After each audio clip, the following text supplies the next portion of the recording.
Hello everyone, welcome to my channel. Please subscribe and keep watching more details. The Curse of Oak Island. Team asks if Templar Knights and Vikings both built 13th century structures on island. The Curse of Oak Island team learned that 3 stone monuments on the island were built in the 13th century, and the likely builders were the Templar Knights. In another twist on this theory, a chance find of an artifact left the team wondering if the Knights had help from the Vikings.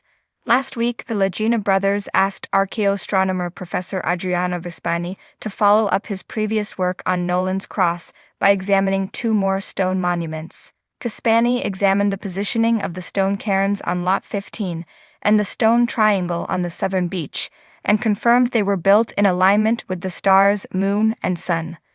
The professor declared that he was 100% sure the stone cairns were built in 1250 AD, and last year, he claimed Nolan's Cross was constructed in 1200 AD.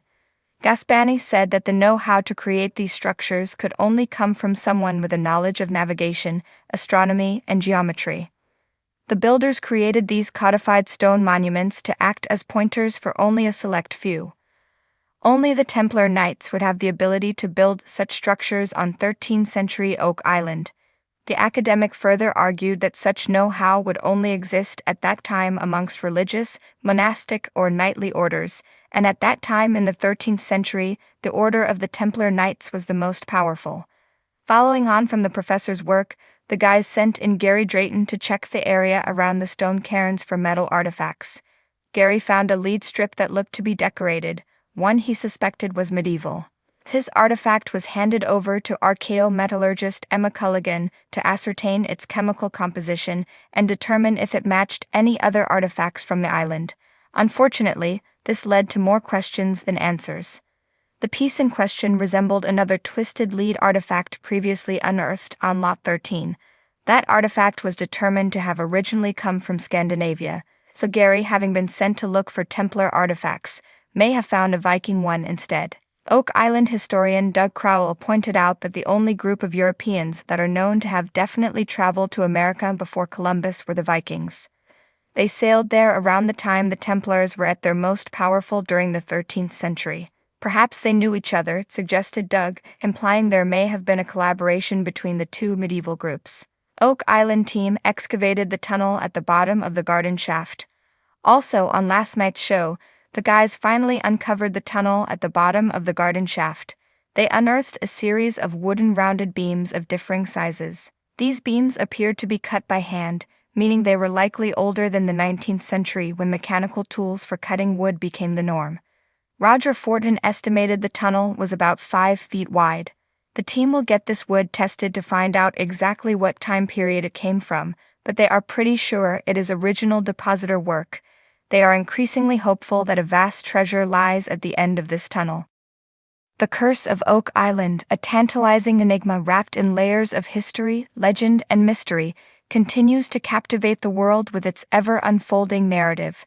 Deep within the heart of Nova Scotia, this small, forested island has long been the subject of countless theories, speculations, and treasure hunts.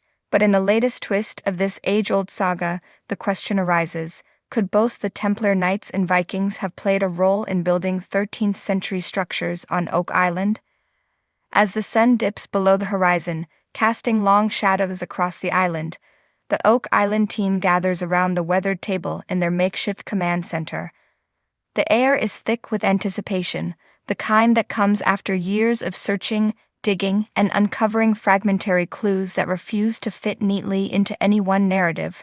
Rick and Marty Lagina, the tireless brothers who have devoted their lives to this pursuit, exchange glances, their eyes gleaming with a mixture of hope and skepticism. "Let's look at what we have," Rick begins, his voice steady but laced with the gravity of their findings. The stone carvings, the cross, the strange symbols, they all point to something far older than we initially thought. But the question remains, who were the builders? Marty leans forward, his mind already racing through the possibilities.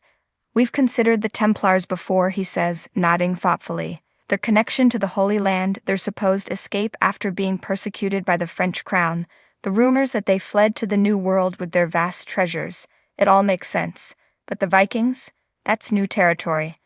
Their longtime historian, Charles Barkhouse, taps the map spread out before them, his finger tracing the familiar contours of Oak Island. The Vikings were master sailors, explorers who reached North America long before Columbus. We know they established settlements in Newfoundland, just a stone's throw from here, in the 11th century. But what if they ventured further? What if Oak Island was more than just a pit stop? The team listens intently as Charles continues, his voice taking on a conspiratorial edge. Consider the Templar cross we found carved into that stone. It's similar to symbols found in Europe, particularly in regions where the Templars were known to operate. But now we're also seeing evidence of Norse influence, runes, artifacts that seem out of place for the Templars. What if, just what if, both groups had a hand in shaping this island? The room falls silent as the weight of this possibility sinks in. The idea of both the Templar Knights and Vikings leaving their mark on Oak Island is as thrilling as it is confounding. Two of history's most enigmatic and secretive groups, both known for their extensive travels and hidden treasures, converging on this small patch of land. It's a theory that could rewrite everything the team thought they knew. But why would they collaborate? Craig Tester, the team's pragmatic engineer, voices the question on everyone's mind. They were from different eras, different cultures. What could have possibly brought them together? Alex Legima, the younger member of the team, chimes in, his youthful enthusiasm evident. What if it wasn't collaboration in the traditional sense? What if the Templars discovered the island centuries after the Vikings had already been there? They could have repurposed Viking structures for their own needs. Or maybe, just maybe, they were both drawn here by something older, something ancient that predates both of them. The room buzzes with excitement as the theory begins to take shape. They've always known Oak Island was special, but this new perspective adds layers of intrigue. Could there be a third party, an ancient civilization, whose secrets both the Vikings and Templars sought to uncover or protect? It's not as far-fetched as it sounds, Charles remarks, pulling out a book filled with ancient maps and documents.